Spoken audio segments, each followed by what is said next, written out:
ណាអ៊ីនឈ្មោះណាត់គ្រឿនខ្វាន់វិខេតកំពង់ស្ពឺជាជនជាប់ថ្នាំពាក្យកិច្ចសួយ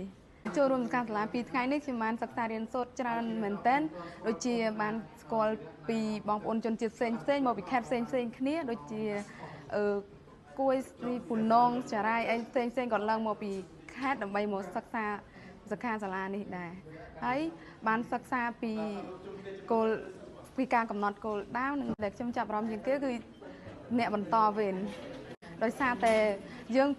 ជាជនជាតិដើមភាគតិចអញ្ចឹងយើងត្រូវយល់ដឹងពីភាពជាអ្នកបន្តវេនដើម្បីយើងជាយុវជនបន្តវេនឲ្យក្មេងៗនិងយើងរៀនយល់ដឹងនិងថែរក្សាពីវប្បធម៌ទំនៀមទម្លាប់ប្រពៃណីជនជាតិដើមភាគតិចយើងជា